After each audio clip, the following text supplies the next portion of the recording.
আসসালামু আলাইকুম। অনেকদিন পর আমরা আজকে নুডলস রান্না করব। ঝটপট চিকেন নুডলস। চিকেনগুলোকে এরকম ছোট ছোট করে কেটে নিয়েছি। এখন এটাকে ম্যারিনেট করব, যেহেতু হাতে একদমই সময় নেই, মানে অল্প সময়ের মধ্যে রান্না করব, তাই ম্যারিনেট করে রাখার মতো অনেক বেশি সময় নিব না।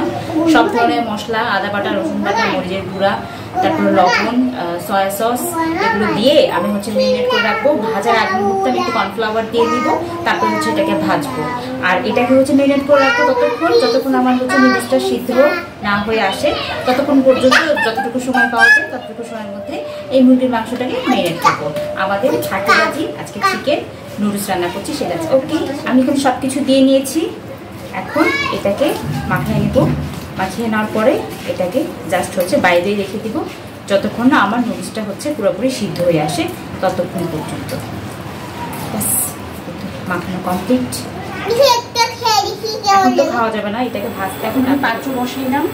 আর এই যে দিয়ে দিলাম পানি, সাথে এখন দিয়ে দিব লবণ। পানিটা ফুটলে এর মধ্যে আমি নুডলসগুলো দিয়ে দেবো। আমি এখানে এই যে পাস্তা নুডলস বা ম্যাকারোনিও বলে, এটাও নিয়েছি। আর সেই সাথে এই নুডলসগুলো নিয়ে নিয়েছি। এখন পানিটাও আমার যথেষ্ট গরম হয়ে গেছে, ফুটতে শুরু করছে। এখন এগুলোকে আমি দিয়ে দিচ্ছি। অনেকে আছে নুডলসটাকে ভেঙে দিতে পছন্দ করে, সেটাও দিতে পারেন। আমার কাছে আস্ত নুডলস মানে এরকম গোটা গোটা থাকলেই বেশি ভালো লাগে, আমি সেভাবেই দিলাম।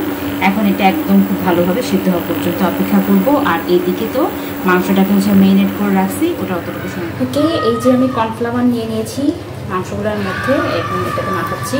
হাতের কাছে যদি কর্নফ্লাওয়ারটা না থাকে, সেক্ষেত্রে চাউলের গুঁড়াটাও ব্যবহার করতে পারেন। ঝটপট বাসায় তৈরি করে খাবেন ইচ্ছা মতো। কর্নফ্লাওয়ারই থাকতে হবে তাও না, যদি না থাকে না থাকলো চাউলের গুঁড়া দিয়েও তৈরি করা যায়। সো এভাবেই মাখানো শেষ। এখন আমি যেটা করবো, একটা একটা করে দিয়ে আর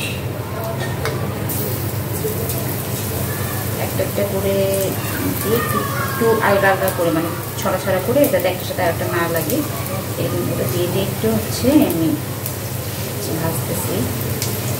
চুলার তাপটাকে চেষ্টা করবেন একটু হাইটে রেখেই মাংসগুলোকে ভেজে নেওয়ার জন্য। গরমের মধ্যে রান্না করা যারা, তাদেরকে তো অবশ্যই তার কষ্টের জন্য অবশ্যই তাদেরকে সম্মান করা উচিত।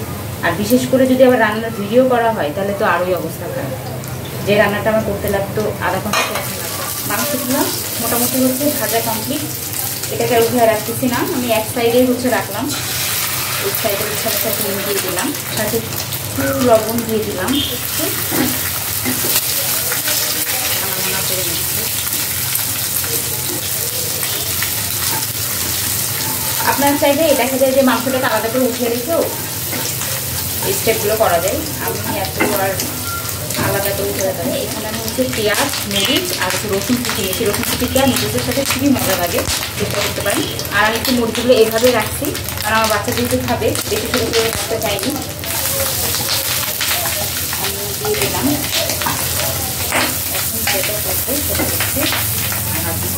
ডিম ছাড়ার কারণে একটু ফটফট করে ফুটবে। এর মধ্যে আমার ডিপে রাখা গাজর কুচি। এটা রোজার সময় আমি গাজর কুচিটাকে সংরক্ষণ করছিলাম, সেটা ভিডিও যদি আমি শেয়ার করেছি। সেই গাজর কুচি আমি দিচ্ছি। এটা আসলে নুডলসে দেওয়ার জন্য আসলে এটাকে এভাবে করে রাখা। ব্যাস, এটা কমপ্লিট। এখন যে নুডলস আর ম্যাকারনিটা আমি যে সিদ্ধ করে রাখছিলাম, ম্যাকারনি বা পাস্তা নুডলস যেটাই বলি, সেটা দিয়ে দিলাম। এটা নুডলসের মশলা যেটা থাকে সেটা দিচ্ছি।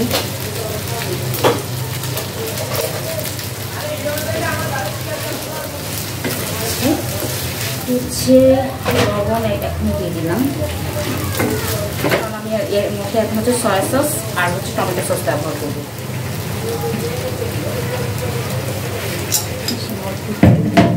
আমি দিচ্ছি টমেটো সস, সাথে দিয়ে দিচ্ছি সয়া সস।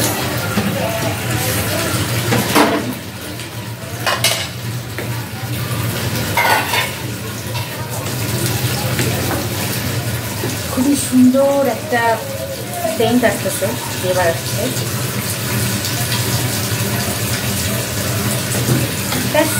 আমার রান্নাটা হচ্ছে কমপ্লিট। এরপরটা অবশ্যই একটু চেক করে দেখবেন যে স্বাদ মতো লবণ সব কিছু হচ্ছে কিনা, যদি মনে হয় যে আরেকটু দেওয়া দরকার।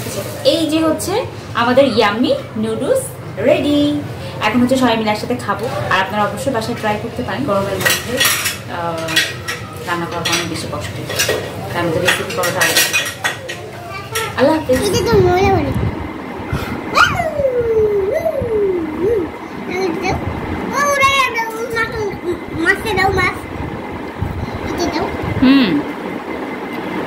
খেতে কেমন?